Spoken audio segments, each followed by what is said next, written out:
Au moment de la séparation de la République dominicaine de la République d'Haïti, les régiments numéro 31, 32 et 33 de l'armée haïtienne étaient basés à Santo Domingo, Santiago et La Vega. Et ceci, c'est le grand historien dominicain décédé qui me l'a dit, le général Radames Hongria Morel, que j'ai connu personnellement. Eh bien, ces régiments sont devenus le premier, le deuxième, le troisième régiment de l'armée nationale dominicaine. Ceci, je le savais. Mais en tombant sur les documents, j'ai eu la réponse de ce qui s'est passé. Quand vous lisez le document militaire haïtien écrit à Santo Domingo en 1825, il est entièrement rédigé en espagnol. Les noms des soldats, des sous-officiers, des officiers subalternes et des officiers supérieurs, ce sont des noms dominicains. C'est tout à fait normal parce que les régiments de l'armée haïtienne, héritiers des demi-brigades de l'armée indigène, étaient des régiments territoriaux formés de gens locaux. Donc le 31e, 32e, 33e étaient formés de dominicains. Il n'y avait que les officiers généraux et un ou deux colonels qui étaient haïtiens. Il y avait une poignée d'officiers haïtiens et la masse de la troupe était des officiers et des soldats et des sous-officiers dominicains. Donc, quand le 28 février 1844, ces régiments ont pris position pour l'indépendance de la République dominicaine, la cause d'Haïti était intenable et il ne nous restait qu'à partir. J'ai trouvé encore dans le livre de l'arrière-grand-père du président, de Pradine, un décret du gouvernement provisoire de l'île entière en date du 16 juillet 1843 qui fixait les limites frontières à une ligne allant à l'ouest de Puerto Plata du nord au sud, un peu jusqu'au Pico Duarte et en descendant le long du Yaqui du sud. Et normalement, selon le principe de l'outil possidetis juris qui avait présidé récemment à la liquidation de l'Union soviétique, à la liquidation de l'ex-Yougoslavie, ceci aurait dû être la frontière entre les deux États. Mais en vertu de ce que je viens de dire relativement à la frontière ethno-linguistique située sous le massacre en 1843, si ceci avait été le cas, il y aurait une grosse population dominicaine hispanophone située du côté haïtien de la frontière. Donc, avec les guerres d'indépendance dominicaine qui ont suivi jusqu'en 1856, la frontière s'est plus ou moins établie selon la ligne ethno-linguistique avec comme point extrême, après les opérations militaires victorieuses haïtiennes de 1845, placées au niveau du fort Biasso et du fort Cachiman, où se trouve encore la frontière aujourd'hui. Et je veux dire finalement que les problèmes, je le répète toujours à la presse, les problèmes qui se présentent aujourd'hui à la République dominicaine avec les citoyens haïtiens et les citoyens dominicains, la majorité des problèmes, ce sont des problèmes entre personnes. Entre personnes. C'est-à-dire qu'il n'y a pas une politique officielle d'anti-haïtianisme. Il y a des secteurs de l'État qui, pas des secteurs, des représentants de l'État qui ont une mentalité anti-haïtienne fasciste. Je le dis clairement, fasciste. Mais ce n'est pas la politique nationale. Non. Et la preuve qu'Haïti et les Dominicains ne sont pas deux ethnies en contradiction, en lutte. La preuve, il y a un historien haïtien ici. Combien de conflits se sont présentés à l'industrie sucrière entre les travailleurs haïtiens et les travailleurs dominicains? Jamais. Combien de conflits se sont présentés dans l'industrie de la construction? Jamais.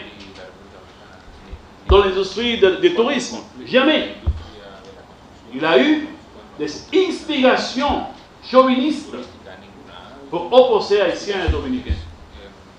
Mais ce ne sont pas des contradictions ou des raisons de contradictions ethniques comme on veut présenter la situation de l'autre côté.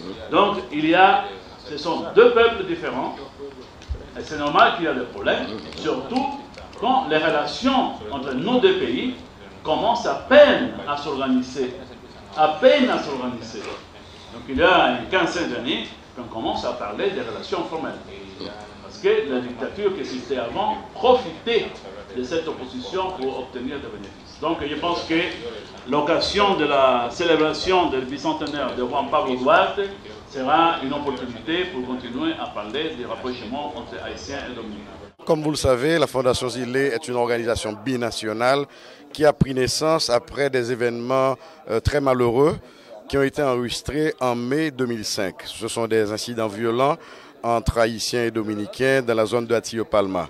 Et dès mai 2005, nous nous sommes rendus compte qu'il fallait un espace d'échange permanent entre Haïtiens et Dominicains et un espace qui pourrait promouvoir les valeurs culturelles, historiques des deux pays et des deux côtés de la frontière.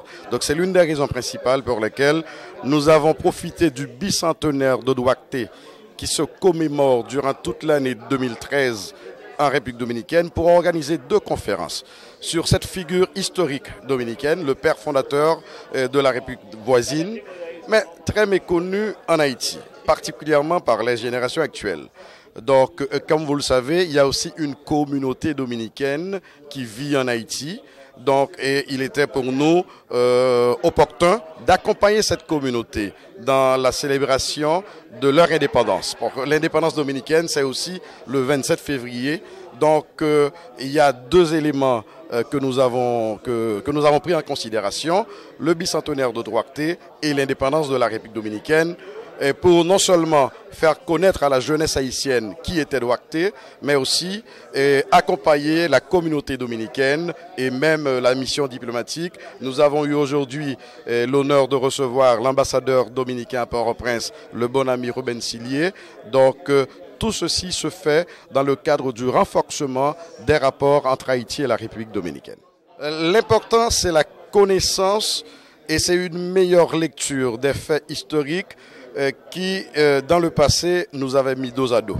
Aujourd'hui, on peut voir avec la tête froide ce qui s'était passé, on peut analyser et étudier les circonstances dans lesquelles, dans ce cas particulier, qu'a pris naissance la République dominicaine, et ce qu'il faut surtout souligner dans le cas de cette indépendance ou bien cette séparation de la République dominicaine d'Haïti, ce sont les alliances stratégiques qui ont été construites et par le père fondateur de la patrie dominicaine, Juan Pablo Duarte, avec des secteurs opposants du régime de Boyer. Donc, dès la naissance même de la République dominicaine, il y avait cette solidarité, l'occasion de créer des alliances stratégiques qui doivent aujourd'hui être fondamentales pour le renforcement de nos rapports entre les deux pays. Il nous faut ces mêmes alliances stratégiques dans différents domaines importants de notre agenda bilatéral, dans le domaine environnemental, dans le domaine économique, dans le domaine commercial, même dans le domaine migratoire.